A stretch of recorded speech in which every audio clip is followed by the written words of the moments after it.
আমাদের দেশে এখনো এমন অনেক পরিবার আছে যে মেয়ে সন্তান হওয়াটাকে একেবারেই ভালো চোখে দেখে না। একে একে 4-5 জন মেয়ে হয়ে গেলে সেটাকে একেবারে অভাগ্য কিংবা খারাপ দৃষ্টিতেই দেখা হয়।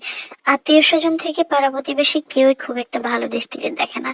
অমুকের 4টা 5টা মেয়ে হয়েছে, কোনো ছেলে নাই, দেখতেই কেমন যেন লাগে, কিংবা খুব বাজেভাবে দেখে। সমাজটাই আসলে এখন এমন হয়ে গিয়েছে। আমরা যখন একে একে এতগুলা বোন হয়েছে, আমি 5 নাম্বার ছিলাম বোনদের মধ্যে। আমার বড় 4টা বোন ছিল। আমার পরে একটা ভাই হয়েছে, তবে সে প্রতিবন্ধী ছিল।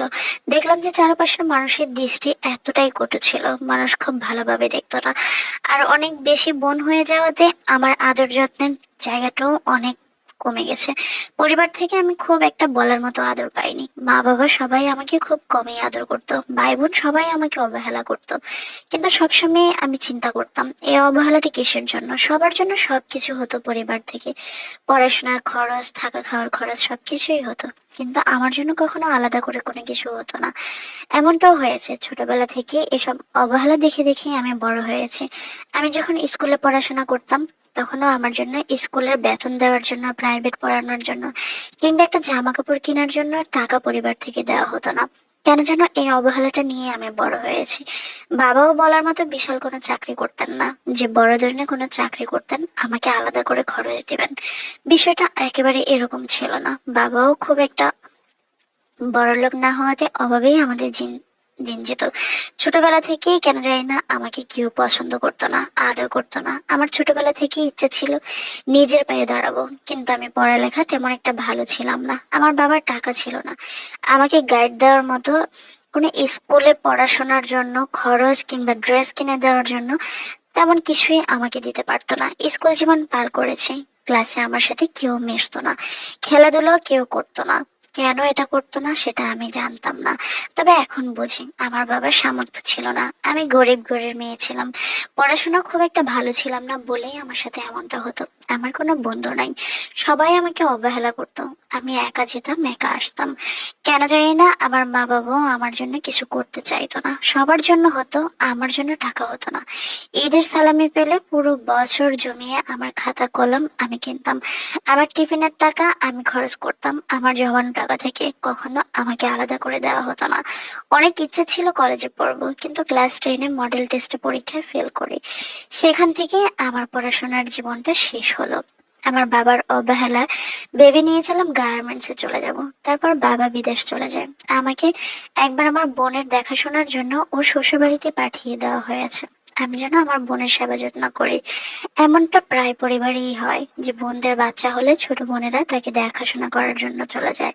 আমি সেখানে এতটাই অসুস্থ হয়ে যাই, আমার অনেক কষ্ট হতো সেখানে। আমি মায়ের কাছে চলে আসি, অনেক দুঃখে কষ্টে অবহেলায় শৈশব জীবন পার করেছিলাম।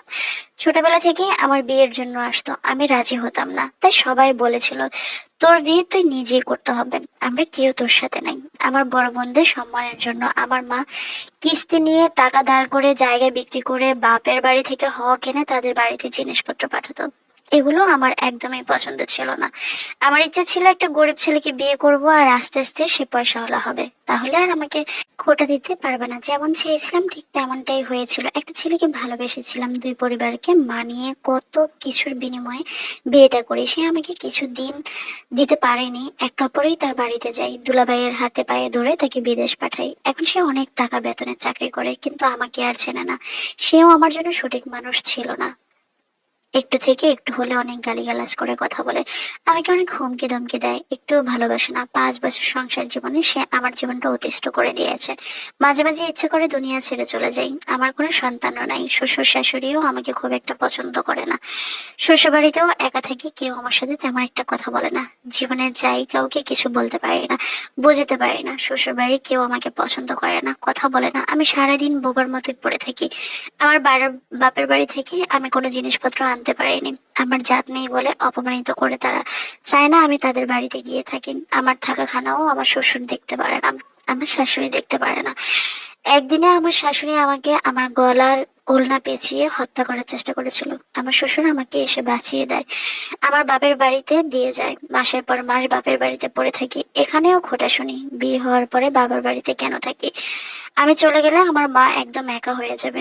আমার 5 বোনের বিয়ে হয়ে গিয়েছে, চারপাশে আমাদের অনেক শত্রু। এসব চিন্তা করেই আমি আমার জীবনটা নষ্ট করে দিয়েছি। সবার কথা ভাবতে ভাবতে নিজের কথাই ভুলে গিয়েছি। নিজে কি ফেলে সুখী হব সেটাই বুঝতাম না। সুখ কি জিনিস, কিংবা কি হওয়া উচিত আমার জীবনে, আমি সেটাই বুঝিনি। হাঁটতে হাঁটতে আমার পুরো জীবন শেষ। জানি না এই জীবনে সমাপ্তি হবে কোথায়।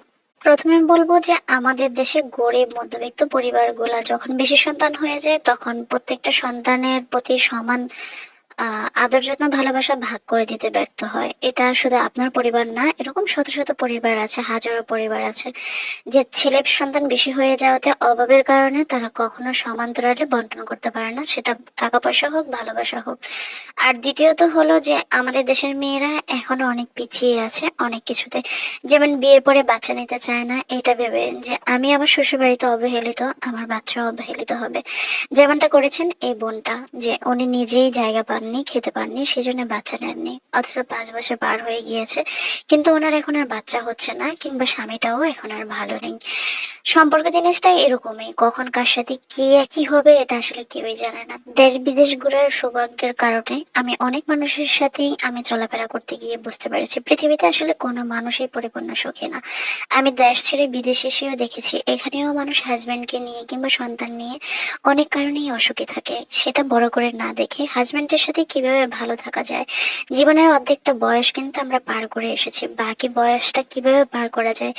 অনেক কিছু সহ্য করে, অনেক কিছু মেনে নিয়ে, কিংবা অনেক কিছু প্রতিবাদ করেও কিন্তু মোকাবেলা করা যায়। তবে সংসার ছেড়ে দূরে থাকাটা, এটা একেবারেই একটা বিবাহিত মেয়ের জন্য ঠিক না। হয়তো বা মা বাবাকে পাহারা দিয়ে রেখেছেন, সেই জন্যই মা বাবাকে দেখার মতো কেউ নাই, কিন্তু একটা সময় দেখবেন, চিন্তা করেন, আপনার জন্য আসলে শূন্যতা ছাড়া কিছুই নাই। পরিবার থেকেও বঞ্চিত হয়েছেন, এখন স্বামীর আদর ভালোবাসা কিংবা স্বামীর পরিবার থেকেও বঞ্চিত হয়েছেন। আর আপনার স্বামীকে আসলে আমি বলবো যে বোঝানো ছাড়া আপনার এখন আর কিছু করার নাই, কারণ একটা পুরুষ যখন বদলে যায় তখন অনেক কিছুতে তাকে আসলে বুঝিয়েও নিজের কাছে আনা যায় না। তবে আমি খুব অবাক হই ভালোবাসা কিভাবে মানুষ আবার ভুলে যায়। যাই হোক, আমাদের দেশের ভালোবাসাটাই একটু ডিফারেন্ট, যে ছেলেরা হঠাৎ হঠাৎ কার প্রেমে পড়ে কোথায় গিয়ে আটকা পড়ে যায়, সেটা আসলে তারা নিজেরাও জানে না। একজনকে ভালোবেসে বিয়ে করে 1 মাস 2 মাস 1 বছর 2 বছর সংসার করে আবার তাকে নাকি ভালো লাগে না, ভালো নাকি আবার অন্য কাউকে লাগে। এটা একেবারেই নোংরামি ছাড়া আমার কাছে আর কোনো কিছুই না। তবে ভালোবাসা সুন্দর, দোয়া করি যে আপনার আগামী ভবিষ্যৎটা যেন সুন্দর উজ্জ্বল কাটে।